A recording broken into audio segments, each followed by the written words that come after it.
നാടകരംഗത്ത്, തെരുവ് നാടകരംഗത്ത് ഇന്ത്യയിൽ ഏറ്റവും കൂടുതൽ സാമൂഹ്യ വിഷയങ്ങൾ തെരുവ് നാടകങ്ങളായി അവതരിപ്പിക്കുകയും അതിൻ്റെ പേരിൽ രക്തസാക്ഷിത്വം വരിക്കുകയും ചെയ്ത സഫ്ദർ ഹാഷ്മിയുടെ പേരിലുള്ള ഒരു നഗറിലാണ് ഈ പരിപാടി നടക്കുന്നത്. ഈ പരിപാടി കാണാനും കലാപരിപാടികൾ കാണാനും ആസ്വദിക്കാനും വേണ്ടി ഈ മനോഹരമായ മൈതാനത്ത് ഒരുപാട് ആളുകൾ സമയം 9:75 ഈ സമയത്തും ഒത്തുചേർന്നു എന്ന് പറയുന്നത് വലിയ അത്ഭുതം തന്നെയാണ്.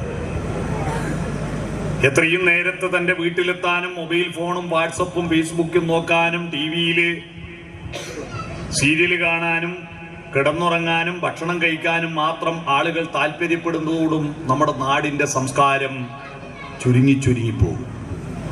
നമ്മുടെ നാടിൻ്റെ സംസ്കാരം ഉടലെടുത്തത് ബെഡ്റൂമിലല്ല. നമ്മുടെ നാടിൻ്റെ സംസ്കാരം ഉടലെടുത്തത് മൈതാനങ്ങളിലും വയലുകളിലും തെരുവുകളിലും വീട്ടുവരാന്തകളിലുമാണ്. വീട്ടുവരാന്തകൾ ഇപ്പോൾ വിജനമാണ്. അതുകൊണ്ട് സംസ്കാരവും കുറയുന്നു. നിങ്ങളുടെ വീട്ടിൽ നിങ്ങൾക്ക് സംസ്കാരമുണ്ടോ എന്ന് മനസ്സിലാക്കുന്നത് നിങ്ങളുടെ വസ്ത്രം നോക്കിയിട്ടല്ല, നിങ്ങളുടെ ഭക്ഷണം നോക്കിയിട്ടല്ല, നിങ്ങളുടെ അടുക്കള നോക്കിയിട്ടല്ല, നിങ്ങളുടെ വീട്ടിനകത്ത് വീട്ടിന്റെ വരാന്തയിൽ എത്ര നേരം ഇരിക്കുന്നുണ്ടോ നോക്കിയിട്ടാണ്, അവിടെ നിന്ന് എത്ര നേരം വർത്തമാനം പറയുന്നുണ്ടോ നോക്കിയിട്ടാണ്. ആ പറയുന്ന വർത്തമാനങ്ങളിൽ നിങ്ങളുടെ സ്വന്തം കാര്യമല്ലാതെ മറ്റു കാര്യങ്ങൾ, ലോകകാര്യങ്ങൾ, പ്രകൃതിയുടെ കാര്യങ്ങൾ, സമൂഹത്തിന്റെ കാര്യങ്ങൾ, കലയുടെ കാര്യങ്ങൾ ഉണ്ടോ നോക്കിയിട്ടാണ്. നിങ്ങളുടെ വീട്ടിൽ ഒരു ദിവസം ഒരു പാട്ടെങ്കിലും പാടിയിട്ടില്ലെങ്കിൽ നിങ്ങളുടെ പേര് റേഷൻ കാർഡിൽ ചേർക്കാൻ അർഹതയില്ലാത്തതാണ്. അന്ന് നിങ്ങൾക്ക് റേഷൻ തരാൻ പാടില്ല. കാരണം മനുഷ്യർക്കുള്ളതാണ് റേഷൻ, മൃഗങ്ങൾക്ക് റേഷൻ ഇല്ല. നിങ്ങൾ ഭക്ഷണം കഴിക്കുകയും കിടന്നുറങ്ങുകയും വിസർജനം നടത്തുകയും മാത്രം ചെയ്യുന്നുണ്ടെങ്കിൽ നിങ്ങൾ മനുഷ്യരല്ലല്ലോ, അത് മൃഗങ്ങളെല്ലാം ചെയ്യുന്നു. നിങ്ങൾ നാടകം കാണാൻ വന്നവരാണ്. നാട് എങ്ങനെയാണ് ഉണ്ടായത്? നാടുണ്ടായത് എങ്ങനെയാണ്? പണ്ടെല്ലാം കാടായിരുന്നു. ആ കാട്ടിലെ കാട്ടാളന്മാർ മാത്രമായിരുന്നു നമ്മൾ, മൃഗങ്ങളെ പോലെ.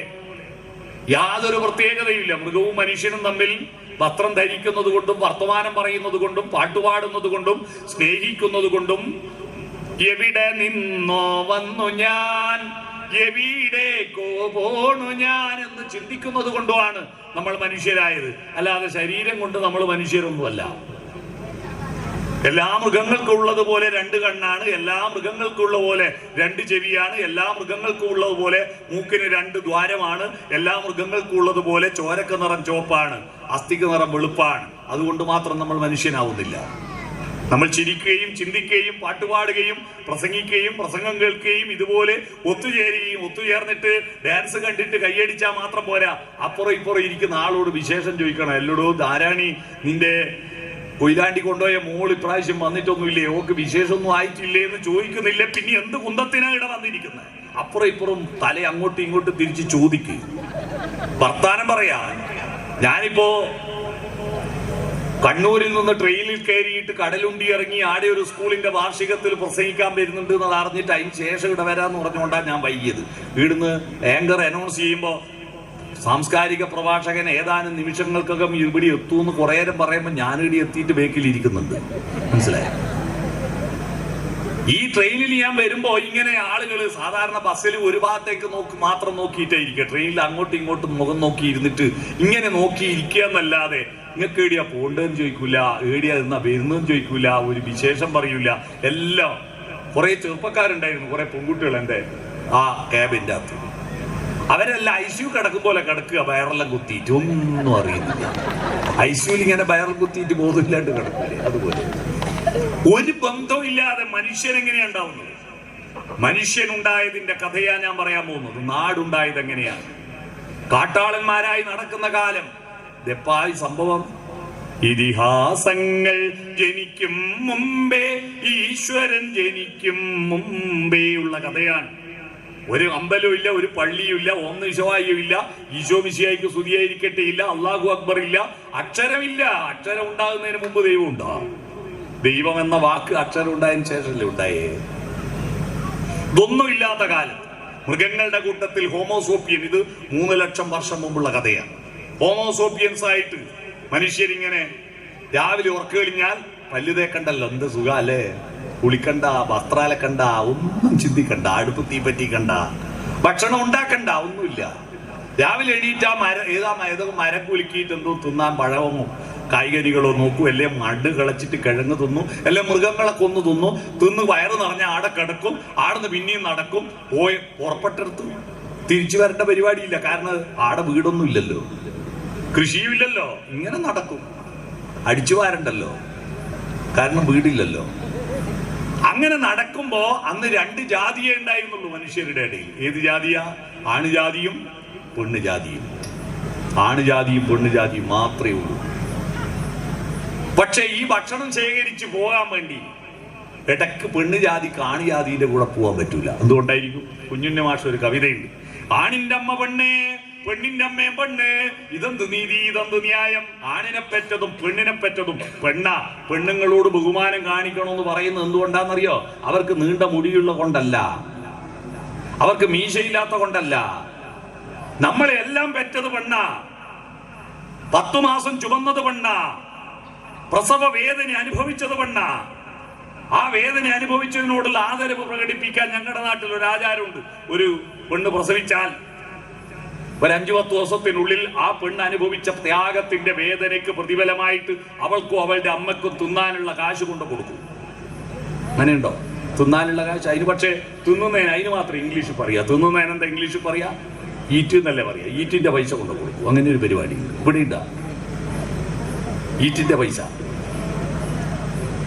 ആ പെണ്ണിന് ഗർഭിണിയായിരിക്കുമ്പോ, പ്രസവിച്ചു കിടക്കുമ്പോ ഈ മരത്തുമ്മ കയറാനും മൃഗങ്ങളുടെ പുറകെ ഓടാനും പറ്റാതെ അവളെ ഗുഹക്കകത്തിരുത്തി ബാക്കി കാട്ടാളന്മാര് ഭക്ഷണം ശേഖരിക്കാൻ പോയി. ശേഖരിച്ച ഭക്ഷണം അവര് കഴിച്ചും ബാക്കിയുണ്ടെങ്കിൽ പെണ്ണിന് കൊണ്ടു കൊടുക്കും. അവളത് തിന്നിട്ട് ബാക്കി കുരുവും തൊലിയെല്ലാം ഗുഹക്ക് പുറത്തേക്ക് എറിയും. അന്ന് ചവിട്ടുമ്പോ തുറക്കുന്ന മൂടിയുള്ള പാത്രമില്ല, വലിച്ചെറിയും. അങ്ങനെ വലിച്ചെറിഞ്ഞിട്ട് അടുത്ത ഭക്ഷണം വരുന്നുണ്ടോ എന്ന് ഗുഹാമുഖത്തേക്ക് നോക്കിയിരിക്കുമ്പോ പുറത്ത് മഴ പെയ്തപ്പോ ഇവള് വലിച്ചെറിഞ്ഞ ആ കുരു കുതിർന്നിട്ട് ആ കുതിർന്ന് അതിൻ്റെ അകത്തുനിന്ന് കെ എം മാണിന്റെ ചിഹ്നം പൊങ്ങി വന്നു. രണ്ടില പൊങ്ങി വന്നു. ആ ഇലയെ തന്നെ ഇവള് സൂക്ഷിച്ചു നോക്കുക. 24 മണിക്കൂർ അന്നും പകലും രാത്രിക്കും ഇതേ ദൈർഘ്യമുണ്ട്. ഒരു പണിയിലാണ്ട് ഇങ്ങനെ ഇലയും നോക്കി ഇരിക്കുമ്പോഴാണ് പെട്ടെന്ന് അവളുടെ മനസ്സിൽ ഒരു ഐഡിയ പൊട്ടിമുളച്ചത്. ഏത് മരത്തിൽ നിന്ന്, ഏത് വള്ളിയിൽ നിന്ന്, ഏത് ചെടിയിൽ നിന്നാണ് ഈ പഴം പറിച്ചെടുത്തത്? അതേ മരത്തിന്റെ, അതേ വള്ളിയുടെ, അതേ ചെടിയുടെ ഇലയാണ് ഈ കുരുവിന്റെ അകത്തുനിന്ന് പുറത്തു വരുന്നത് എന്ന് പറഞ്ഞാൽ കുരുവിന്റെ അകത്ത് മരമുണ്ട് എന്നുള്ള അറിവാ ലോകത്തെ ആദ്യത്തെ അറിവ്. നട്ടാ പൊളക്കൂ. അതുവരെ ഭക്ഷണം ഉള്ളെടുത്ത് പോയി തിന്നല, എന്നാ താൻ ഉള്ളെടുത്ത് ഭക്ഷണം ഉണ്ടാക്കാം എന്ന ഐഡിയ ഉണ്ടായപ്പോ അവൾ ഒരൊറ്റ വിളിയായി, ഹേ, എന്തോ അപകടം പറ്റിയിട്ടുണ്ടെന്ന് വിചാരിച്ചിട്ട് കാട്ടാളന്മാർ ഓഹോ ഓടി വന്നു.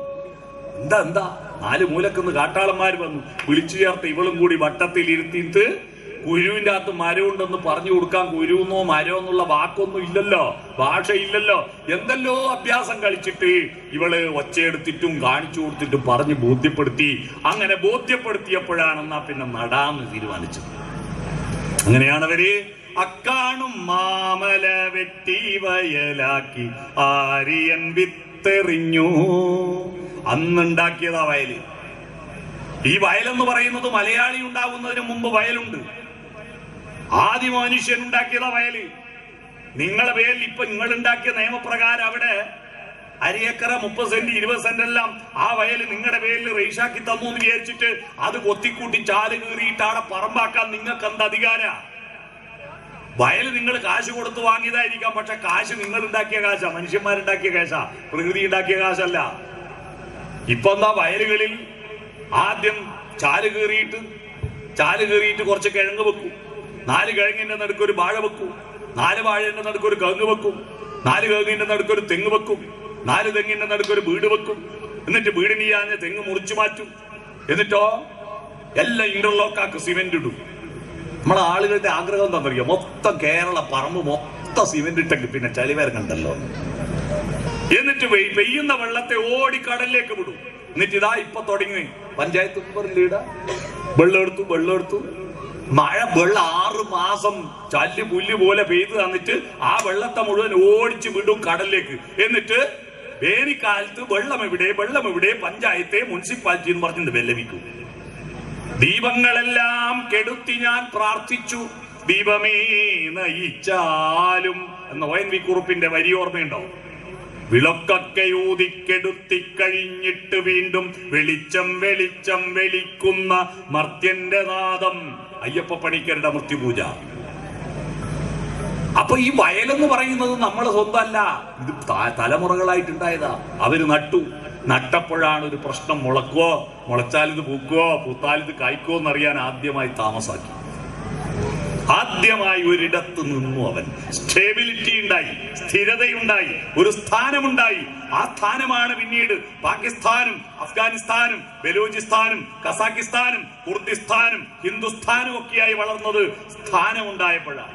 ആ സ്ഥാനത്ത് ഒരു സ്ഥലത്ത് ഇരുന്നപ്പോ മഴ കൊള്ളാതെ വെയിൽ കൊള്ളാതെ മേൽക്കൂരയുണ്ടാക്കി, ചുള്ളിക്കമ്പുകൾ നിരത്തി ഇലകൾ കൊണ്ട് മേൽക്കൂരയുണ്ടാക്കി. മഴവെള്ളം ഒഴുകിയിട്ട് കിടന്ന ശരീരത്തിലൂടെ ഒഴുകാതിരിക്കാൻ കിടന്നിടത്ത് മണ്ണ് വാരിക്കുട്ടി തറയുണ്ടാക്കി. ആ തറക്കുള്ളിലേക്ക് മറ്റു പക്ഷിമൃഗാദികൾ കയറി വരാതിരിക്കാൻ പനയോലകൾ കൊണ്ടും ചളിക്കട്ടകൾ കൊണ്ടും ചുമരുണ്ടാക്കി.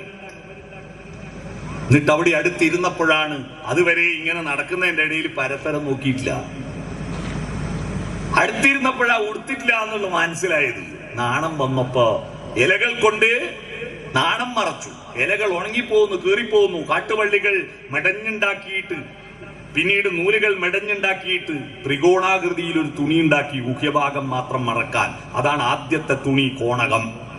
3 കോണിനകത്തായത് കൊണ്ട് കോണകം, ത്രികോണാകൃതിയില. ആ ത്രികോണത്തിന്റെ ഷേപ്പ് മാറ്റാൻ ഇന്ന് നമ്മൾ ആധുനിക കാലഘട്ടത്തെ മനുഷ്യനും കഴിഞ്ഞിട്ടില്ല. ഇപ്പോഴും അണ്ടർവെയർ ത്രികോണാകൃതിയില. മനസ്സിലായോ? അന്നത്തെ ത്രികോണ. അങ്ങനെ വസ്ത്രമുണ്ടായി. അട്ടഹാസം പറഞ്ഞിരുന്നവൻ അടുത്തിരുന്നപ്പോ മെല്ലെ പറയാൻ തുടങ്ങി. ഒച്ച നാദമായപ്പോഴാണ് സംഗീതമുണ്ടായത്, കലയുണ്ടായത്. നാദമാണ് സംഗീതം. എന്താ? അട്ടഹാസ, ഒച്ച, ബഹളം. ഒച്ച എന്ന് പറഞ്ഞ ബഹളം. ഞാൻ നേരത്തെ പറഞ്ഞില്ലേ, അതാ. അതിൽ നിന്ന് മാറിയിട്ട് അടുത്ത് മെല്ലെ പറയാൻ തുടങ്ങി. ഒറ്റക്കമ്പി നാദം മാത്രം മൂളും വീണാഗാനം ഞാൻ എന്ന് പാടി. ഒച്ച കുറച്ചു പാടി, സംഗീതമുണ്ടായി. ഉച്ചസ്ഥായി ശബ്ദം, കാട്ടാളന്റെ ഒച്ചയാ. നിഷാദം. നിഷാദം എന്ന് പറഞ്ഞാൽ എന്താ? സപ്തസ്വരങ്ങളിൽ ഷഡ്ജം, ഋഷഭം, ഗാന്ധാരം, മധ്യമം, പഞ്ചമം, ദൈവതം, നിഷാദം. സസരി ഗഗ മമ പപ ദദ മീനി. അതെന്നെ കുറവാക്കാൻ നോക്കുന്നതാണോ അല്ലെങ്കിൽ ആസ്വദിച്ചു നോക്കുന്നതാണോ? എന്താന്ന് മനസ്സിലായിട്ടില്ല. ഓക്കെ. അപ്പോ സപ്തസ്വരങ്ങൾ ഉണ്ടായി. സപ്തസ്വരങ്ങളിൽ ഉച്ചസ്ഥായി ശബ്ദം നിഷാദം. ആനന്ദം അനന്താനന്ദം ജഗദാനന്ദം സംഗീതം എന്ന് പറഞ്ഞിട്ട് ഹിസ്ഹൈനസ് അബ്ദുള്ളയിൽ നിഷാദത്തിലേക്ക് ഒരു പോക്കില്ലേ, സംഗീതം എന്ന് പറഞ്ഞൊരു പോക്കുണ്ട്. അത് നിഷാദം. ആ കാട്ടാളന്റെ ഒച്ച അതിൽ നിന്നും എല്ലാം പറയാൻ തുടങ്ങിയപ്പോ സംഗീതമുണ്ടായി. ശബ്ദങ്ങളെ മാറ്റി മാറ്റി പറഞ്ഞു. വസ്ത്രം ധരിച്ചു, സംസ്കാരമുണ്ടായി. അപ്പൊ നട്ടത്, മുളച്ചത്, പൂത്തത്, കായ്ച്ചത് പറിച്ചെടുത്ത് പങ്കുവെച്ച് കഴിച്ചു, സ്നേഹമുണ്ടായി. പറിച്ചത് പങ്കുവെച്ച് കഴിച്ചു, സ്നേഹമുണ്ടായി. ബാക്കിയുള്ളത് സൂക്ഷിച്ചു വെച്ചു, സമ്പത്തുണ്ടായി. ഉണക്കി സൂക്ഷിച്ചു, അടുത്ത വിത്ത് സൂക്ഷിച്ചു. മനുഷ്യനുണ്ടായി, നാടുണ്ടായി. എങ്ങനെയാ കാട്ടിൽ നിന്ന് നാട്ടിലേക്ക് വന്നത്? 5-6 ഘടകങ്ങളുണ്ടായി നാട്ടാളനാവാൻ. ഒന്ന്, ചിന്ത. എന്താണ്? ഗുരുവിന്റെ അകത്ത് മരമുണ്ടെന്നുള്ള ചിന്ത. നിങ്ങൾ നാട്ടാളനാവാൻ ഇത്രയും ഘടകങ്ങൾ നിങ്ങൾക്കുണ്ടോ എന്ന് പരിശോധിക്കുക. ചിന്തയുണ്ടോ? ചിന്ത വളരാൻ നിങ്ങൾ എന്താ ചെയ്യുന്നത്? വീട്ടിൽ പത്രം വായിക്കുകയോ പുസ്തകം വായിക്കുകയോ കവിത ചൊല്ലുകയോ ലോകകാര്യങ്ങളെ പറ്റി ചർച്ച ചെയ്യുകയോ ചെയ്യാതെ തിന്നുക കിടന്നുറങ്ങുക മാത്രമാണെങ്കിൽ നിങ്ങൾ മനുഷ്യരെ കൂട്ടത്തിൽപ്പെടുത്താൻ പറ്റില്ല. ചിന്തയാ വളർത്തേണ്ടത്. ചിന്തേന്റെ വള്ളി എടുത്തിട്ട് അപ്പുറത്തെ അക്ഷരത്തിന് മാറ്റിയിട്ടിട്ട് വളർത്തിയിട്ട് ഒരു കാര്യമുണ്ടോ? ചിന്താനീതിന്റെ വള്ളി എടുത്തിട്ട് അപ്പുറത്തെ അക്ഷരത്തിന് മാറ്റിയിടുക, ആ വളർന്നിട്ട് കാര്യമുണ്ടോ? പണ്ടല്ല നമ്മുടെ നാട്ടിലെല്ലാം ബസ്സിന് 2 സീറ്റ് എടുത്തു ഭാഗത്തും 2 സീറ്റ് വലത്തു ഭാഗത്തും. ആ 2 സീറ്റുമേലും മിക്ക സീറ്റുമേലും 3 ആൾ ഇരുന്നിട്ടാ പോവുക. ഒറ്റ ചന്തി ഉണ്ടി കയറ്റിട്ട് പോകും. കാരണം അന്ന് അത്രയും ആൾക്ക് ഭീതിയുള്ളൂ. ഇന്ന് അടുത്ത ഭാഗത്ത് 2 സീറ്റും വലത്ത് ഭാഗത്ത് 3 സീറ്റും ഉറങ്ങിപ്പോയിട്ടുണ്ട്. വീഴാണ്ടിക്കാൻ ഒരു പിടിയുണ്ടാവും അല്ലേ? ആടെ എന്നെ പോലെ വാതുപോലെ കീരാൻ പറ്റിയ 2 ആൾ ഇരുന്നിട്ടുണ്ട്. 3ാമത്തെ ആൾ ഇരിക്കണമെങ്കിൽ റേഡിയോയിൽ ബാറ്ററിയുടെ പോലെ ഉന്തിക്കേറ്റണ്ടേ? കാരണം ചിന്ത തളർന്നെങ്കിലും ചന്തി വീതിയായിട്ടുണ്ട് അല്ലേ? അത് വളർത്തിയിട്ട് കാര്യമുണ്ടോ? മനുഷ്യനാവോ? ചിന്തയാണ് വളരേണ്ടത്. 2ാമത്തത് കമ്മ്യൂണിക്കേഷൻ, ആശയവിനിമയം. ആ ആശയവിനിമയത്തിന്റെ വിസ്ഫോടനാത്മകമായ വികാസമാണ് മനുഷ്യന്റെ വികാസം. ആശയത്തിലൂടെ മനുഷ്യന്റെ മനസ്സ് വികസിപ്പിക്കാം. നിങ്ങള് കോഴിക്കോട് കണ്ടിട്ടുണ്ടോ? കോഴിക്കോട് ബീച്ച് പോയിട്ടുണ്ടോ? കോഴിക്കോട് ബീച്ച് പോവാൻ വേണ്ടി പെരുമണ്ണെന്ന് ഇടുന്ന് പോയിട്ട് ആദ്യത്തെ സ്റ്റോപ്പ് ഏതാ? അതിന്റെ അടുത്ത സ്റ്റോപ്പ് ഏതാ? അങ്ങനെ നോക്കി രാമനാട്ടുകാരെ പോയിട്ട് അവിടെ നിന്ന് അങ്ങനെ തെറ്റിയിട്ട് കോഴിക്കോട് റെയിൽവേ സ്റ്റേഷന്റെ മുന്നിലൂട്ട് പോയിട്ട് മേൽപ്പാലവും കടന്നിട്ട് മാർക്കറ്റിന്റെ നടുക്കൂട്ട കോഴിക്കോട് ബീച്ച് പോന്നു. അവിടെ കല്ലുകൊണ്ട് മനോഹരമായ ശില്പങ്ങൾ ഉണ്ടാക്കിയിരിക്കുന്നു. നിങ്ങൾ ഈ കുഞ്ഞു തലേന്റെ ഉള്ളിൽ കോഴിക്കോടും കടൽ വരെ കൊണ്ടില്ലേ? നിങ്ങളെല്ലാവരും ഇപ്പൊ കോഴിക്കോട് കടൽ വരെ ഈ തലേന്റെ ഉള്ളിൽ കൊണ്ടില്ലേ? എന്താ, ഞാൻ നിങ്ങളെ ആരും കൊണ്ടുപോയില്ല. മനസ്സുകൊണ്ട് കോഴിക്കോട് വരെ വളർന്നു നിങ്ങളുടെ മനസ്സ്. കോഴിക്കോട് പോയി തിരിച്ചുങ്ങളിവിടെ എത്തിയില്ലേ? ഇത്ര വേഗത്തിൽ വിമാനത്തിൽ പോയിട്ട് വരാനാവോ? ആ മനസ്സ് വികസിക്കുന്നത് ഞാൻ പറഞ്ഞ വാക്കുകളിലൂടെയാണ്. ആശയം, വാക്കുകളുണ്ടായി, സംഭാഷണങ്ങളുണ്ടായി. ശബ്ദമാണ് ആദ്യം ഉണ്ടായത്.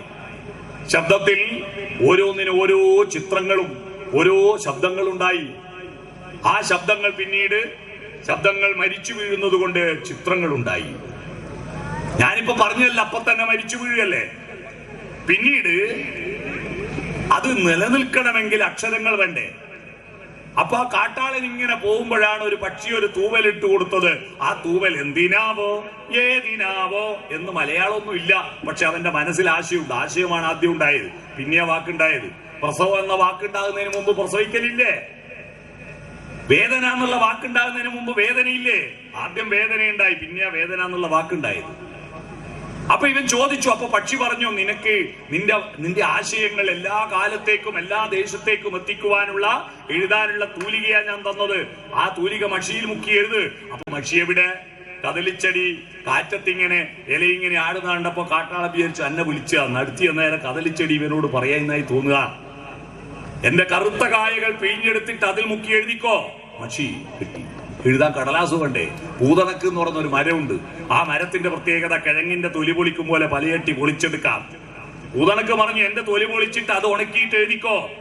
അതിലാണ് കാളിദാസൻ അഭിജ്ഞാന ശാകുന്തളം നാടകം എഴുതിയത്. പൂതണക്കിന്റെ തൊലിയില. സംസ്കൃതത്തിൽ അതിന് പറയാ ഊർജപത്രം എന്നാണ്, ഊർജവൃക്ഷം എന്നാണ് പൂതണക്കിന്റെ സംസ്കൃതം. അപ്പൊ ഊർജപത്രം കടലാസ് കിട്ടി, കദളിച്ചെടിയുടെ കായ പിഴിഞ്ഞെടുത്ത മഷി കിട്ടി, പക്ഷി കൊടുത്ത തൂവലാകുന്ന തൂലിക കിട്ടി. അടുത്ത ചോദ്യം എന്താ എഴുതണ്ടേന്ന്? ഇതാണ് ONV കുറുപ്പിന്റെ മനോഹരമായ കവിത. ചിറകിൽ നിന്നൊരു തൂവലൻ മുന്നിലിട്ടുപോയൊരു പക്ഷി, ഇതു നീ എടുത്തുകൊള്ളുക. കദളിപ്പൂച്ചെടി അതിൻ കായ്മണികൾ നീട്ടി, ഇതിലെഴും ചായമെടുത്തുകൊള്ളുക. ഒരു ഭൂർജ തരുവോതി എൻ സ്നിഗ്ധ ചർമ്മത്തിൻ ചിന്തീതാ നീ എടുത്തുകൊള്ളുക. പറയൂ ഞാനെന്തേ കുറിച്ചു തരേണ്ടതെന്നറിയാതെ ചോദിച്ചു പോയ നേരം ഉത്തരം കേട്ടു കുറിച്ചു വെക്കൂ ഞങ്ങൾക്കിത്തിരി സ്നേഹത്തിൻ അക്ഷരങ്ങൾ. ഉത്തരം കേട്ടു കുറിച്ചു വെക്കൂ ഞങ്ങൾക്കിത്തിരി സ്നേഹത്തിൻ അക്ഷരങ്ങൾ. അങ്ങനെ അക്ഷരങ്ങൾ ഉണ്ടായി. ആശയവിനിമയം, ചിന്ത, ആശയവിനിമയം. 3ാമത്തത് അധ്വാനം. മണ്ണ് കിളച്ച് പണിയെടുത്തു. അധ്വാനമാണ് ഈ ലോകത്തെ മാറ്റിയത്. താജ്മഹൽ ഉണ്ടാക്കിയതാര്? ഏത് PSC ചോദ്യത്തിനും ഉത്തരം ഷാജഹാൻ ചക്രവർത്തി തന്റെ ഭാര്യയായ മുംതാസിനോടുള്ള പ്രണയകുടീരമായിട്ടുണ്ടാക്കിയതാണെന്നേ മറുപടിയുള്ളൂ. പക്ഷേ 27 വർഷം കൊണ്ടാണ് താജ്മഹൽ ഉണ്ടാക്കിയത്. ആ 27 വർഷത്തിനിടയിൽ ഈ ഷാജഹാൻ ചക്രവർത്തി ഒരു മാർബിളിന്റെ കഷ്ണം ഇപ്പുറത്തുനിന്നെടുത്ത് അപ്പുറം കൊടുത്ത ബന്ധമുണ്ടാ? ഇല്ല. 19,000 തൊഴിലാളികൾ മരിച്ചിട്ടുണ്ട് താജ്മഹൽ ഉണ്ടാക്കുമ്പോൾ, അപകടത്തിലും പകർച്ചവ്യാധിയിലും. അവരുടെ അധ്വാനത്തിന്റെ മൂല്യമാണ് താജ്മഹൽ. കേരളത്തിൽ ലോകത്തിലെ ഏറ്റവും പൈസക്കാരനായ ദൈവം തിരുവനന്തപുരം ശ്രീ പത്മനാഭസ്വാമിയാണ്.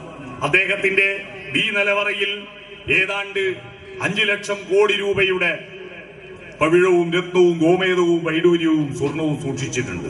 ഏതെങ്കിലും സ്വർണം ദൈവം പോയിട്ട് എടുത്തുകൊണ്ടുവന്നാണോ? ഏതെങ്കിലും സ്വർണം രാജാവ് ഉണ്ടാക്കിയതാണോ? കടലിന്റെ ആഴങ്ങളിലെ കൂളിയിട്ട മത്സ്യത്തൊഴിലാളികൾ പവിഴപ്പുറ്റുകൾ അടർത്തിക്കൊണ്ടുവന്ന പവിഴമാണ്. പാറക്കെട്ടുകൾ അടിച്ചു പൊട്ടിച്ചിട്ട് അതിൽ നിന്ന് തൊഴിലാളികൾ ഉണ്ടാക്കിയ രത്നമാണ്. അല്ലാതെ ഒരു രാജാവും പോയിട്ടുണ്ടാക്കിയതല്ല. പണിയെടുക്കുമ്പോഴാണ് ഈ ലോകം വളരുന്നത്. അധ്വാനിച്ച് ജീവിക്കുന്നവനാണ് മനുഷ്യൻ. പക്ഷിമൃഗാദികൾ, ആകാശത്തിലെ പറവകൾ വിതയ്ക്കുന്നില്ല, കൊയ്യുന്നില്ല, അളന്നളന്ന് കൂട്ടുന്നില്ല. നമ്മൾ മനുഷ്യരായത് നമുക്ക് വേണ്ടത് നമ്മൾ ഉണ്ടാക്കി ഉണ്ണുമ്പോഴാണ്. നമ്മുടെ പുതിയ ന്യൂ ജനറേഷൻ കമ്പ്യൂട്ടർ വിദഗ്ധന്മാരായ കുട്ടികളോട് ഞാൻ ചോദിക്കുക, നിങ്ങൾ കമ്പ്യൂട്ടറിന്റെ മുന്നിൽ പോയിരുന്നിട്ട് www.com MD നടിച്ച മസാല ദോശ ഡൗൺലോഡ് ആവുക, NR നടിച്ച നെയ്റോസ്റ്റ് കിട്ടുക? നിങ്ങൾക്ക് ഭക്ഷണം കഴിക്കണമെങ്കിൽ ഈ മനുഷ്യന്മാരാരെങ്കിലും മണ്ണ് കുമ്പിടണ്ടേ? പണിയെടുക്കണ്ടേ? ഞാനിപ്പോ നിങ്ങളോട് പ്രസംഗിക്കുന്ന എന്റെ തൊണ്ടയിൽ ഒച്ച എത്രയാള് പണിയെടുത്തിട്ട? കഴിഞ്ഞ വർഷം ആന്ധ്രയിൽ ഉദിച്ച സൂര്യന്റെ പ്രകാശോർജമാണിപ്പോ എന്റെ തൊണ്ടയിൽ കേൾക്കുന്ന ശബ്ദം. കഴിഞ്ഞ വർഷം ആന്ധ്രയിൽ സൂര്യൻ ഉദിച്ചപ്പോൾ അവിടുത്തെ കർഷകരും തൊഴിലാളികളും അവിടുത്തെ വയലിൽ നട്ട നെൽച്ചെടിയുടെ നെല്ലോലകൾ ആ സൂര്യപ്രകാശത്തെ ഏറ്റുവാങ്ങി പ്രകാശ സംശ്ലേഷണം നടത്തി, ഫോട്ടോസിന്തസിസ് നടത്തി, കാർബോഹൈഡ്രേറ്റ് ഉണ്ടാക്കി, അന്നജമുണ്ടാക്കി, നെല്ലിന്റെ കതിരിനുള്ളിൽ പാല് രൂപത്തിൽ കൊണ്ടുപോയി നിക്ഷേപിച്ച് ആ കതിരുകൾ കാറ്റേറ്റ് വെയിലേറ്റ് വിളഞ്ഞപ്പോ പുന്നാരം പറയുന്നത് കണ്ടിട്ട് നാടകത്തിൽ പാട്ടുണ്ടായി. പരിനെല്ലിൻ ചുണ്ടിയിലെ കിരുകീരെ പുന്നാരം പകരുവാനോടിവാ കാറ്റീവാ, വെള്ളാരം കുന്നിലെ പൊന്മൂളം കാട്ടിലെ പുല്ലാങ്കുഴലൂതും കാറ്റീവാ. നിങ്ങൾ എന്നെ കമ്മ്യൂണിസ്റ്റ് ആക്കി നാടകം ഇവിടെ കളിച്ചു എന്ന് ഇവിടെ റിപ്പോർട്ടിൽ പറയുന്നത് ഞാൻ കേട്ടു. പാട്ടുപാടി വിളഞ്ഞ കതിരുകൾ അവിടുത്തെ കർഷകർ കൊയ്തെടുത്ത് മെതിച്ച് നെല്ലാക്കി മില്ല് കൊണ്ടേ കുത്തി അരിയാക്കി ചാക്കിൽ കെട്ടി ഗുഡ്സ് ട്രെയിനിൽ കയറ്റി ഹൈദരാബാദ് കയറ്റിയ സെക്കന്ദരാബാദ്, വിജയവാഡ, സേലം, ഈറോഡ്, കോയമ്പത്തൂര്, പാലക്കാട്, ഒറ്റപ്പാലം, ഷൊർണൂര്, പട്ടാമ്പി, കുറ്റിപ്പുറം, തിരൂര്, താനൂര്, പരപ്പനങ്ങാടി, ഫറോക്ക്, കോഴിക്കോട്, കൊയിലാണ്ടി, വടകര, മാഹിപ്പാലം, തലശ്ശേരി, മുഴപ്പിലങ്ങാട് FCI ഗോഡൌണിൽ കൊണ്ടുവന്ന് അവിടുന്ന് കൂത്തുപറമ്പെന്ന് കൊട്ടിയൂരി പോകുന്ന വഴിക്ക് കണ്ണൂരിന്ന് 40 കിലോമീറ്റർ അപ്പുറത്തുള്ള ചിറ്റാരിപ്പറമ്പിലെ ബാസ്വാട്ടിന്റെ റേഷൻ പീടികയിലെ അരി എന്റെ വീട്ടിൽ വാങ്ങിക്കൊണ്ടുവന്നിട്ട് വീട്ടിൽ നിന്ന് വെച്ച ഒരു 2 പിടി ചോറ് ഞാൻ ഇന്ന് 12:15 തിന്ന ചോറിന്റെ ഊർജം കൊണ്ടാ എന്റെ തൊണ്ടയിൽ ഒച്ചങ്ങൾ കേൾക്കുന്നത്. ഇതെല്ലാം എത്രയാള് പണിയെടുത്തതാ. കുറെ ആളുകൾക്ക് കോളേജിലും പ്ലസ് ടുവിനെല്ലാം പഠിക്കുമ്പോഴേക്ക് കുറെ പിള്ളേരെ വിചാരം ഇതെല്ലാം എന്റെ സ്വന്തം. ഒന്നിച്ചുള്ള എത്ര ഭീകരമായ കാഴ്ചയാണ് ഇന്നലെ മാനന്തവാടി വെറ്റിനറി കോളേജിൽ ഒരു കുട്ടിയെ സഹപാഠി അടിച്ചു ആത്മഹത്യയിൽ അപമാനിച്ചിട്ട് ആത്മഹത്യ ചെയ്യേണ്ടി വന്നത്. എന്തിനാ ഈ കുട്ടികളെ A+ നേടുന്നത്? സ്കൂള് കൂട്ടാൻ നോക്കുമ്പോൾ പ്ലസ് ടുവിന്റെ കുട്ടികൾ തമ്മിൽ +1കാർ +2കാർ കൂട്ടയടി. എടാ, അടിക്കാനാണ് കടുവയായിട്ടോ പട്ടിയായിട്ടോ ജനിച്ചാ പോരെ. അക്ഷരം പഠിക്കുന്ന സംസ്കാരമുള്ള മനുഷ്യനാവുക. എന്നിട്ട് സ്കൂളിൽ നിന്ന് പിരിയുന്ന ദിവസം, സെന്റ് ഓഫ് ആയ ദിവസം +2കാർ SLCക്കാരെ അടിക്കുക, +1കാർ +2കാരെ അടിക്കുക, തമ്മിൽ കൊമേഴ്സുകാര് ഹ്യൂമാനിറ്റീസുകാരെ അടിക്കുക, എന്നിട്ട് അടിക്കുക. എന്തിനായാലും എല്ലാം A+ ആകുമല്ലോ. നമ്മളെല്ലാം കാലത്ത് എത്രയാ മാർക്ക്? നമ്മളെ 10 ബുദ്ധിയില്ലേ കുഞ്ഞുമക്കൾക്ക്? എന്തൊരു ബുദ്ധിയാ! എത്രയാ പഠിക്കുന്നത്? പക്ഷെ ആ പഠിച്ചതെല്ലാം എവിടെ പോകുന്നു? സംസ്കാരമായി മാറുന്നില്ലെങ്കിൽ ഈ പഠിച്ചത് വെറുതെയല്ലേ. അതുകൊണ്ട് മണ്ണിനോട്, അധ്വാനത്തോട് ബന്ധമില്ലാത്ത തലമുറ വളർന്നു വരിക. പണ്ടല്ല നമ്മൾ ഇന്ന് തിന്നത്. പണ്ടത്തെ തലമുറ ഇവിടെ ഇരിക്കുന്നുണ്ടല്ലോ കുറെ ആള്, അവരാപത്തു കാലത്ത് തൈവത്ത് വെച്ചുകൊണ്ടാ നമ്മൾ ഇന്ന് സമ്പത്ത് കാലത്ത് കാവത്ത് തിന്നുന്നത്.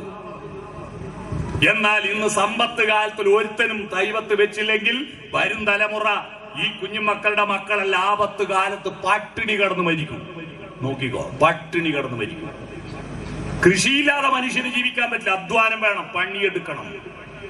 അപ്പൊ ചിന്ത, ആശയവിനിമയം, അധ്വാനം, 2 അടുത്ത സംസ്കാരം. എന്താ? ശബ്ദത്തെ സംസ്കരിക്കുന്നതാണ് വർത്തമാനം. അട്ടഹാസമല്ല. നമ്മുടെ കുട്ടികള് ശബ്ദത്തെ സംസ്കരിക്കാൻ അറിയാത്ത രക്ഷിതാക്കളാ കുട്ടികളെ വഷളാക്കുന്നത്. രാവിലെ തന്നെ അവരൊച്ചയെടുക്കും, നാദം അറിയില്ല. മൂരീനെ തെളിക്കും പോലെയാ. അടുപ്പത്തൊന്നും ആയിട്ടില്ല, സ്കൂൾ ബസ് വരേണ്ട സമയമായി, ചെക്കനാണ് കിടന്നിട്ട് എണീറ്റിട്ടില്ല. മൂരീനെ തെളിക്കും പോലെ ഒച്ചയാണ്. രാവിലെ തന്നെ ഇവൻ രാക്ഷസീയതയെ ഉണർത്തുന്നത്. നല്ല ശബ്ദത്തിൽ മോനെ മോളെ എന്നൊന്ന് തൊട്ട് വിളിച്ചൂടെ? ഇല്ല. കുട്ടികളെ മുഴുവൻ ഇങ്ങനെ നെഗറ്റീവാ. ഇപ്പൊ ഇതാ മിക്ക വീട്ടിലും ബോംബിടലാ രക്ഷിതാക്കളെ പണി. അവരാ രാവിലെ എണീറ്റ് പരീക്ഷയല്ലേ, ഒറ്റ ബോംബ്. പരീക്ഷയല്ലേ എന്ന് പറഞ്ഞാൽ ഇവൻ കുട്ടിക്ക് സന്തോഷ. രാവിലെ ഉറക്കളിയുമ്പോൾ തന്നെ ടെൻഷനാണ്. എന്തിനാ നിങ്ങൾ ഈ പരീക്ഷ പരീക്ഷ പരീക്ഷ എന്ന് പറഞ്ഞുകൊണ്ടിരിക്കുന്നു? കുട്ടികൾ പഠിക്കാൻ അവർക്കറിയാം. അവരെ വഴിക്ക് വിട്ടേക്ക്. അവരവരുടെ മോഡലിൽ പഠിക്കും. നിങ്ങളെ കുത്തൽ കൊണ്ട് കുട്ടിക്ക് തോന്നും പഠിക്കൂല. പഠിക്കടാ എന്ന് പറയുമ്പോൾ കുട്ടീന്റെ മനസ്സിൽ പഠിക്കൂലടാ എന്നാ. പക്ഷെ പറയാത്ത എന്താണെന്നറിയോ? തിന്നാൻ വേറെ ചോറ് കിട്ടാൻ സംവിധാനം ഇല്ലാത്തതുകൊണ്ട് അവർ പറയാത്തത്. മനസ്സിലായോ? നെഗറ്റീവായിട്ട് പറയല്ല. അപ്പോ ശബ്ദം ക്രമീകരിക്കുന്നതാണ് സംഗീതം. ശരീരത്തെ ക്രമീകരിക്കുന്നതാണ് വസ്ത്രം.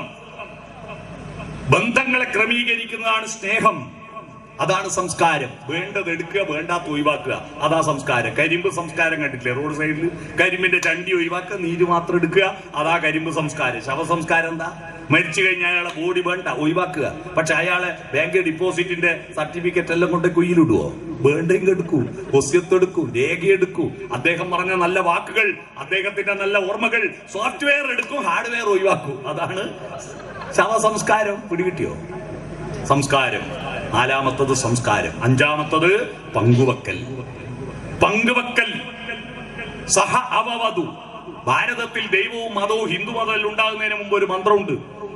ഓം സഹനാവവധു സഹനോ ഭുനക്തു സഹവീര്യം കരവാവഹി തേജസ്വിനാവധീതമസ്തു മാ വിദ്യുഷാവഹി.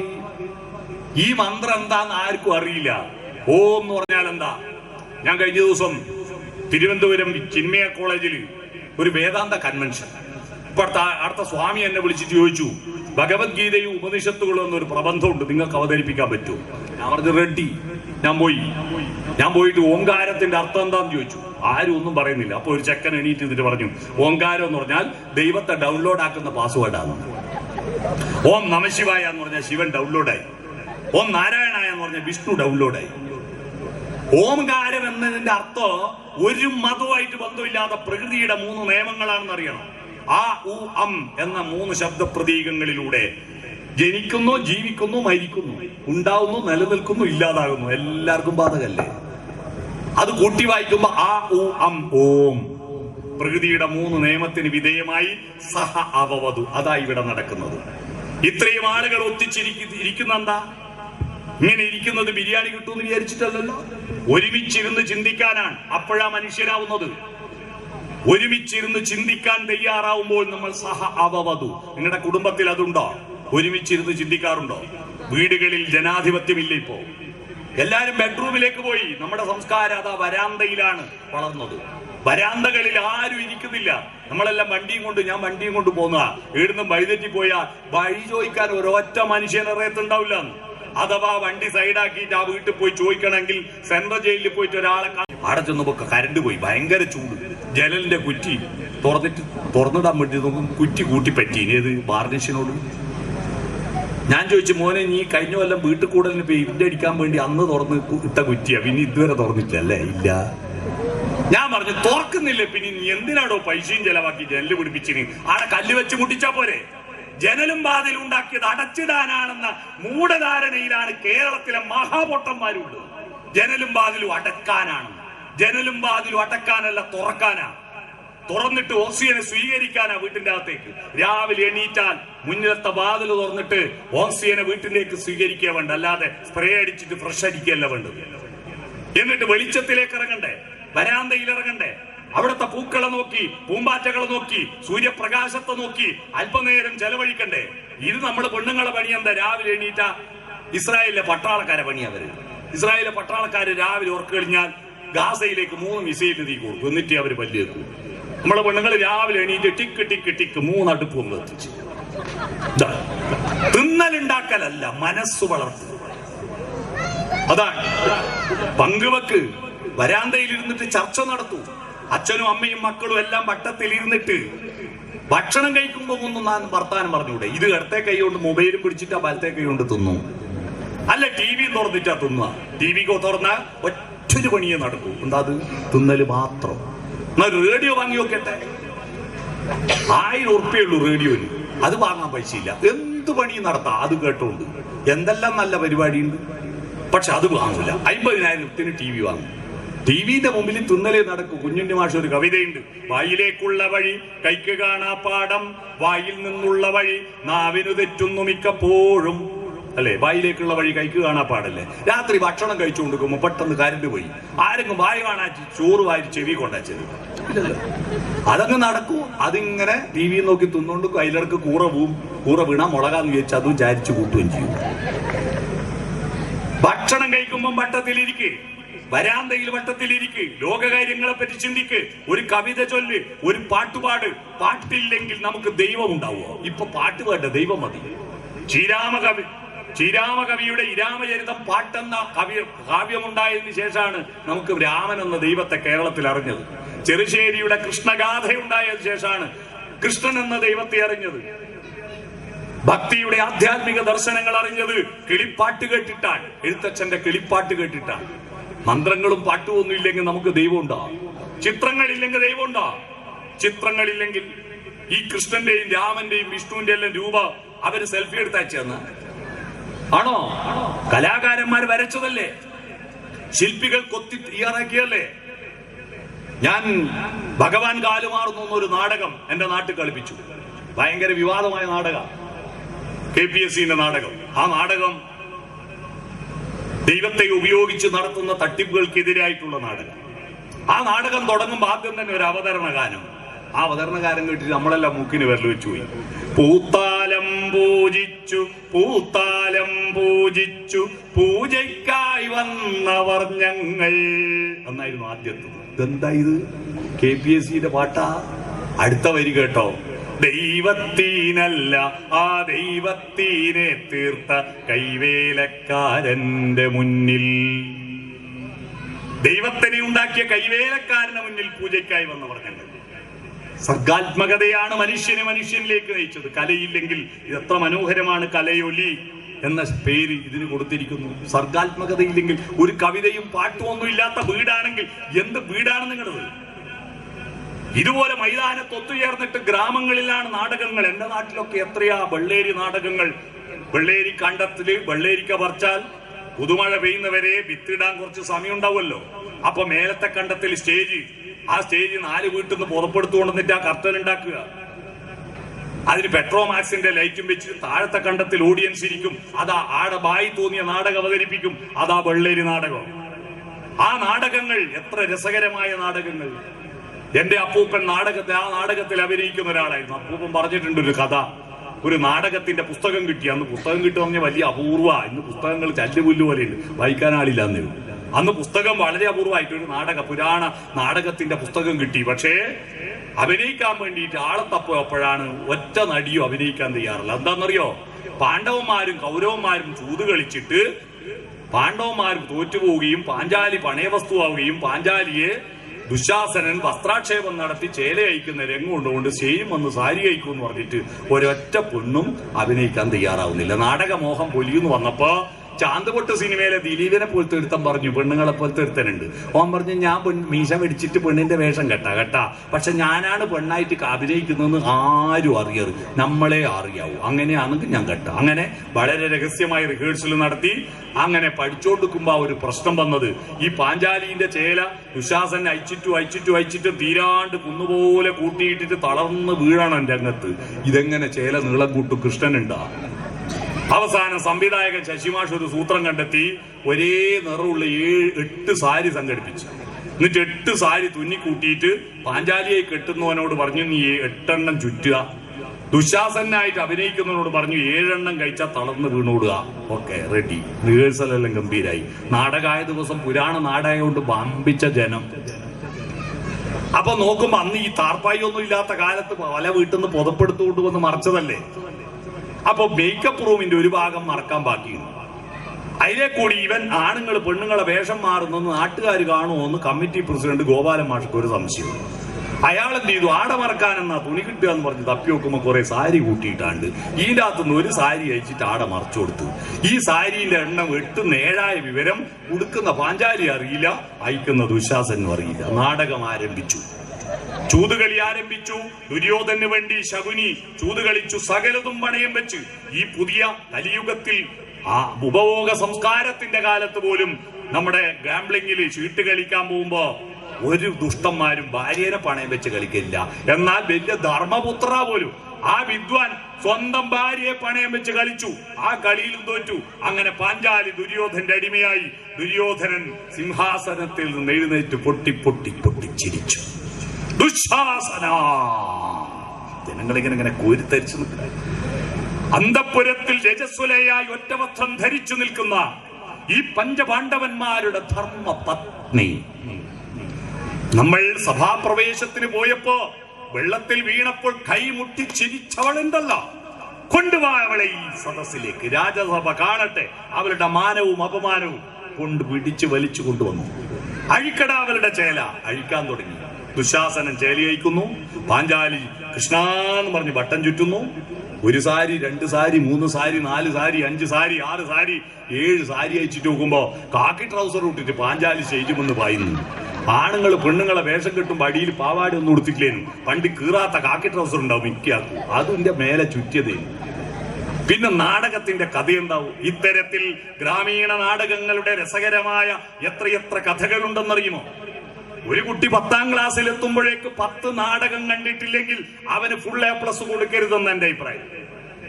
ഒരു കുട്ടി +2 പാസ്സാവുമ്പോഴേക്ക് 20 കവിതാ പുസ്തകങ്ങളും 10 നോവലും വായിച്ചിട്ടില്ലെങ്കിൽ അവനെ വിജയിപ്പിക്കരുതെന്ന് എന്റെ അഭിപ്രായം.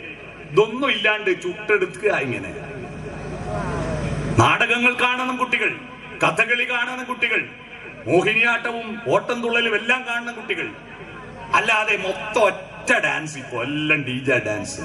അതുമാത്രമാണ് കല എന്ന തെറ്റിദ്ധാരണ തിരുത്തിയില്ലെങ്കിൽ ഭാവി തലമുറ ആപത്തിലേക്ക് പോവും. താളബോധം പിഴക്കുന്നു. സ്പീഡാണ്. അതുകൊണ്ട് ആ പിള്ളേർക്കല്ല ഒന്ന് പറഞ്ഞ് രണ്ടാമത്തേന് ദേഷ്യം വരുന്നെന്താ? കത്തിയെടുത്ത് കുത്തുന്നെന്താ? അവന് മെല്ലെ അറിയില്ല. സ്പീഡാണ്. പണ്ടെല്ലാം ഇവന്റെ താളബോധം അമ്മേന്റെ വയറ്റിൽ കിടക്കുമ്പോ അമ്മീമിലിട്ട് അരക്കുന്ന ഒച്ച കേട്ടിട്ട് ആ താളബോധം ഉണ്ടായേ.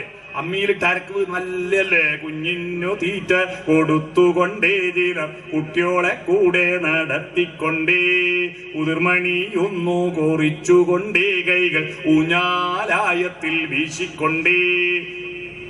അരക്കുന്ന ഗർഭിണികൾ അരക്കൂ പണ്ട്. അപ്പൊ ഈ കുട്ടിക്ക് 5ാം മാസം മുതൽ കാത് മുളക്കൂ. അമ്മ കേൾക്കുന്ന ഒച്ചയെല്ലാം കുട്ടി കേൾക്കൂ.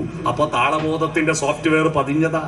നെല്ല് കുത്തും ഗർഭിണികൾ. നിങ്ങളുടെ നാട്ടിലൊക്കെ എന്തു പണിയാണടോ, ഞങ്ങളുടെ നാട്ടിലൊക്കെ നെല്ല് കുത്തലാണടോ. നെല്ല് കുത്തൽ എങ്ങനടി മോതിരക്കൂറത്തി, നെല്ല് കുത്തൽ ഇങ്ങനെ പിന്നങ്ങനെ പിന്നിങ്ങനെ. അത് കേട്ട കുട്ടിക്ക് പഴയ പാട്ട് ഇഷ്ടാ. എന്നാൽ ഇന്ന് ഏതെങ്കിലും ഗർഭിണി അരക്കുവോ? പറഞ്ഞിട്ട് കാര്യമില്ല. ബെഡ് റെസ്റ്റ് അല്ലേ. അങ്ങോട്ട് ഉഷാറ് പോകും. ഡോക്ടർ പറയും എന്റെ മോളെ ബെഡ് റെസ്റ്റാ. അങ്ങോട്ട് പോയോളൂ. പിന്നെ ഇങ്ങോട്ട് വിരായിപ്പെട്ടെന്ന് പുല്ലുപണ്ടി വരുമ്പോലെ ഉണ്ടാവും. തട്ടാണ്ട് മുട്ടാണ്ടാ നടക്കുവോ പേടിച്ചിട്ട്. വെളുപറ്റ കുട്ടി ഒന്ന് പറഞ്ഞ് രണ്ടാമത്തേന് ദേഷ്യം, കത്തിയെടുത്ത് കുത്തലും, ചൂട് പെട്ടെന്ന് ചൂടാകുക. ചെറുപ്പക്കാർ എന്താ അവനെ പറഞ്ഞിട്ട് കാര്യമില്ല. ഓൻ കേട്ടത് അമ്മീന്റെ ഒരലിന്റെ താളല്ല, സ്വിച്ച് ഇടുമ്പോ റീസാകുന്ന മിക്സിന്റെ താളല്ലേ. പിള്ളേരുടെ സ്വഭാവം പെട്ടെന്ന് ചൂടാവും. അവരെ കുറ്റം പറയണ്ട. ഇനിയിപ്പം വീണ്ടും ബാക്കിലിട്ടിട്ട് പിന്നെ അമ്മയിലിട്ട് അരക്കാൻ പറ്റുമോ? അവർക്ക് കവിത ചൊല്ലിക്കൊടുക്ക്, കഥ പറഞ്ഞു കൊടുക്ക്.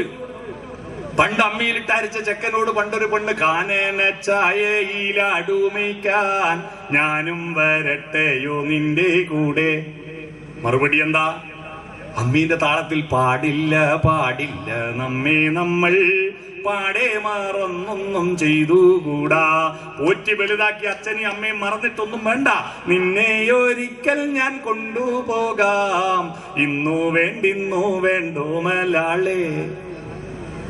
എന്നാ ഇപ്പോ മിസ്സിന്റെ താളം കേട്ട ചെക്കനോട് ഒരു പെണ്ണ് ഇതേ ചോദ്യം, ഞാനും വരട്ടെ ആടുമയ്ക്കാൻ കാടിനുള്ളിൽ.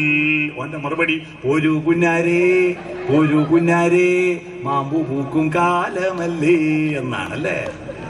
അതാണ് സ്പീഡ്. താളം സ്പീഡ് മാത്രം പോരാ, സ്പീഡ് വേണം. താളം സ്പീഡും വേണം, മെല്ലെയും വേണം. താളത്തെ ക്രമപ്പെടുത്താൻ അറിയില്ല. താളക്രമം തെറ്റുമ്പോഴാണ് സമൂഹത്തിൽ ബന്ധങ്ങളുടെ ക്രമം തെറ്റുമ്പോഴാണ് അക്രമം ഉണ്ടാകുന്നത്. അക്രമം. ആ അക്രമത്തിലേക്ക് പോകാതിരിക്കാൻ എന്റെ സ്വരവും എന്റെ താളവും നിങ്ങളുടെ സ്വരവും നിങ്ങളുടെ താളവും ഒത്തുചേർന്ന് നമ്മുടെ സ്വരമാക്കാനാണ് ഈ കലോത്സവം. മനസ്സിലായോ? നമ്മൾ ഒരേ താളത്തിൽ ചിന്തിക്കണം, ഒരേ താളത്തിൽ ആസ്വദിക്കണം. അത്തരത്തിലേക്ക് നമ്മൾ പോകണം. അപ്പോ കലയുണ്ടാകുന്നു, പങ്കുവെക്കൽ സ്നേഹമുണ്ടാകുന്നു, സൂക്ഷിച്ചു വെപ്പുണ്ടാകുന്നു. വിത്തുകൾ സൂക്ഷിച്ചു വെക്കുന്നു, ധാന്യങ്ങൾ സൂക്ഷിച്ചു വെക്കുന്നു, പണം സൂക്ഷിച്ചു വെക്കുന്നു. 6 ഘടകങ്ങളുണ്ടായി മനുഷ്യനുണ്ടാവാൻ. ഈ 6 ഘടകങ്ങൾ നിങ്ങളുടെ കുടുംബത്തിൽ വളർത്തണം. 1 ചിന്ത, 2 ആശയവിനിമയം, ജൈവികമായ. കമ്പ്യൂട്ടറിൽ ഡിജിറ്റൽ ആശയവിനിമയം ഭയങ്കരമായി പോവല്ലേ, എല്ലാം ഡിജിറ്റലാ. എന്റെ നാട്ടില് 10ാം ക്ലാസ്സിൽ ഇന്നലെ മറ്റന്നാൾ പരീക്ഷ ചെയ്തിട്ട് കുട്ടിയുണ്ട് മംഗലാപുരത്ത് ICUവിൽ ബോധമില്ലാണ്ട് കിടക്കുന്നു. ഓന്റെ അമ്മ താഴേന്ന് മോളിന്ന് പഠിക്കുന്ന ചെക്കന് വാട്സപ്പിൽ മെസ്സേജ് അയച്ചു, ചോറായി. അപ്പൊ ഇവൻ എന്താ കൂട്ടാൻ? അപ്പൊ ചക്കക്കുരും വെള്ളരിക്കും ഓലൻ. എനക്ക് വേണ്ട, എന്നാ ഞങ്ങൾ കിടക്കട്ടെ. കിടന്നോ. 9:30 അവര് കിടന്നു. 10:30 ഇവനൊരു മെസ്സേജ്, ഏച്ചൂർ ടൗണിൽ പറന്നടിച്ച ചിക്കൻ പറന്നടിച്ചത് അടിപൊളി ടേസ്റ്റ്, ചങ്ക്. മെസ്സേജ് അയച്ചു. ഇവൻ ബൈക്ക് മെല്ലെ ഉന്തി 15 വയസ്സേ ഉള്ളൂ റോഡ് മേലിറക്കി ആടുന്ന് ഷാട്ടാക്കി പോയി. പോന്ന ബൈക്ക് കുടുക്കിമട്ട വളവിൽ ലോറിന്റെ അടിയിൽ പോയി പെട്ടു. തലയോട്ടി പൊട്ടി. ഈ ഹെൽമെറ്റ് വെച്ചിട്ടില്ല, 15 വയസ്സാ, ഇൻഷൂർ കിട്ടൂല. അവിടെ മംഗലാപുരത്ത് കിടക്കുക. അച്ഛനും അമ്മയും ഒരു വിവരം അറിയില്ല. ഇവൻ ആസ്പത്രിയിൽ പോയ വിവരം പോലീസുകാർ വന്ന് വിളിച്ചേരറിയുന്നത്. വിളിച്ചേരറിഞ്ഞ് കാരണം അവന്റെ ശരീരം, മനസ്സ് ഉറങ്ങി, മുയല് കിടന്നുറങ്ങി, ശരീരം ആമ പോയി. ആമയും മുയലും പന്തയം വെച്ച കഥ കേട്ടിട്ടില്ലേ? ആമ മെല്ലേ വളരൂ, ശരീരം മെല്ലേ വളരൂ, പക്ഷെ മനസ്സ് കുതിച്ചു പായും. പക്ഷേ ഒരു നിശ്ചിത പ്രായം കഴിയുമ്പോ, ഒരു 12-13 വയസ്സാവുമ്പോ, മല്ലികാബാണൻ തന്റെ വില്ലെടുക്കും, മന്ദാര മലർ കൊണ്ടു ശരം തൊടുക്കും. ഈ ഹോർമോൺ ഉൽപാദനം തുടങ്ങുമ്പോ പിള്ളേർക്ക് തോന്നും അങ്ങ് ഭയങ്കര ചെമ്പകപ്പൂ മുട്ടിനുള്ളിൽ വസന്തം വന്നോ, കരളിലെ ഇളം കൊമ്പിൽ ചന്ദനക്കിളി അടക്കം ചൊല്ലി. അപ്പൊ പിന്നെ അച്ഛൻ വേണ്ട, അമ്മ വേണ്ട, മനസ്സ് കിടന്നുറങ്ങി. വീടുന്നെങ്കിൽ ഒരു ചക്കൻ ചിരിച്ചു കാണിച്ചാൽ, ഒരു ചിരി കണ്ടാൽ അത് മതി, ഒരു മൊഴി കേട്ടാൽ അത് മതി. പോയതിനാ?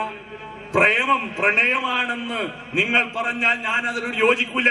ഇവിടെ ശരീരത്തിന് ഏതെല്ലാം തിന്നുന്നു? നമ്മളെ പണ്ടത്തെ ചക്കക്കുരും വെള്ളരിക്കുക എന്തെല്ലാം തിന്നു. നമ്മക്ക് പല പേരുണ്ട് ഇല്ലേ? പക്ഷെ മരിച്ചാൽ നമുക്ക് ഒരു പേരല്ലേ ഉള്ളൂ. എന്ത്? ശവ മയ്യത്ത് എന്നേ പേരുള്ളൂ. എന്നാ കോഴിക്ക് മരിക്കുന്നവരെ ഒറ്റ പേരേ ഉള്ളൂ. കോഴി മരിച്ചാൽ ആ പേര് മുഴുവൻ അല്ലേ? ഇത് മുഴുവൻ തിന്നിട്ട് ഈ ഹോർമോണിന്റെ ബാലൻസ് തെറ്റിയിട്ട് കാമത്തിന്റെ പേരിലാ പോകുന്ന അധികവും ഒളിച്ചോടുന്നത്. പ്രണയമല്ല. പ്രണയം ഒന്ന് പുറത്തു പറയും, എനിക്ക് ആരെങ്കിലും ഒരുത്തി വേണം എന്ന് പറഞ്ഞ് പോവുക. ആമ ശരീരം പോയി, മനസ്സ് നിയന്ത്രിക്കേണ്ട അച്ഛനെ അമ്മയെ ഓർക്കേണ്ട മനസ്സാകുന്ന മുയല് കിടന്നുറങ്ങി. ആമ പോയിട്ട് 2 കൊല്ലം കഴിഞ്ഞ് ട്രോഫി വാങ്ങി വരൂ. എന്റെ അമ്മയെ പറ്റിപ്പോയി, ഓൻ വെറും വിടക്കാന്ന് പറഞ്ഞിട്ട് കുട്ടീനെ എടുത്ത് വരുന്നില്ലേ ട്രോഫി വാങ്ങിയിട്ട്. ഈ ശരീരത്തെ കൺട്രോൾ ചെയ്യാൻ പറ്റുന്നില്ല, പിന്നെ മനുഷ്യനായിട്ട് എന്തിനാ നിൽക്കുന്നു? അതാ പറ്റുന്നത്. നമ്മൾക്ക് കൺട്രോൾ ചെയ്യാൻ പറ്റുന്നില്ല. ശരീരത്തിന്റെ ചോദനകളാണ് മിക്ക യുവാക്കളുടെയും സ്വഭാവത്തെ നിയന്ത്രിക്കുന്നത്. അത് നിയന്ത്രിച്ച് ആ ശരീരത്തോട് അനങ്ങാണ്ട് കിടന്നോ. മൃഗത്തിന്റെ പ്രത്യേകത ശരീരമാണ് പ്രധാനം, മനസ്സ് അടിമയാണ്. ഒരു പശുവിന് ഇപ്പൊ ഈ മൈതാനത്ത് ഒരു പശു വന്നു, അതിന് മൂത്രയിക്കാൻ മുട്ടിയാൽ മനസ്സ് പറയോ ആളെ കൂട്ടത്ത് പറ്റൂല? ആട് പാലും പതിച്ച് മൂത്രയിക്കും. ശരീരം എന്താ പറയുന്നത് അതനുസരിക്കും. പട്ടികൾ റോഡിൽ വെച്ച് ഇണചേരും. നമുക്ക് ഇവിടെ മൂത്രയിക്കാൻ മുട്ടി ഇവിടെ ഇരുന്ന് വയ്ക്കുവോ? അനങ്ങാണ്ട് കിടന്നോ പെരുങ്കൊടലേ എന്ന് പറഞ്ഞ് ശരീരത്തെ നിയന്ത്രിക്കുന്ന മനസ്സുണ്ടാവുമ്പോഴേ മനുഷ്യനുണ്ടാവും. ആ മനസ്സാണ് പ്രധാനം. ആ മനസ്സാണ് മനുഷ്യൻ എന്ന് പേര് വരാൻ കാരണം.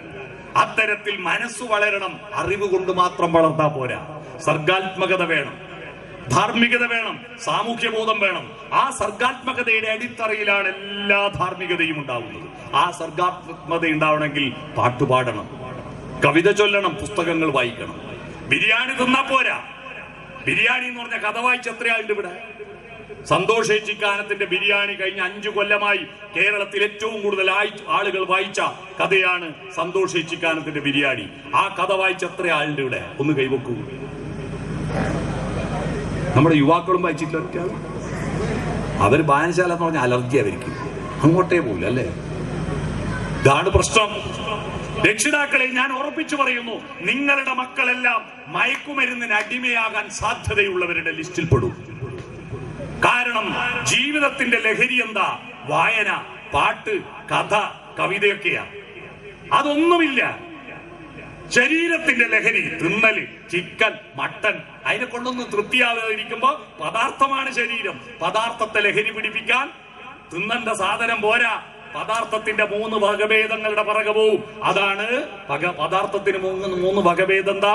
ഖരം, ദ്രാവകം, ബാധകം. ഖരം മയക്കുമരുന്ന്, ദ്രാവകം മദ്യം, ബാധകം പുക. അതിന്റെ പിറകെ പോകുന്നത് കവിത ചൊല്ലാത്ത, കഥ വായിക്കാത്ത, പാട്ടുപാടാത്ത വീടുകളിലെ അമ്മയും അച്ഛനുമാണ് മക്കൾ മയക്കുമരുന്നിന് അടിമയാകുന്നതിന്റെ കേസിൽ 1-ാം പ്രതിയാക്കേണ്ടത്. പിന്നെ എന്തിനാ നമ്മൾ മനുഷ്യരായി? അതുകൊണ്ട് നമുക്ക് നാടകങ്ങൾ വേണം. നാടിന്റെ അകമാണ് നാടകം. നാടെന്ന് പറഞ്ഞാൽ നടുന്നത് നാട്, മനസ്സിലായോ?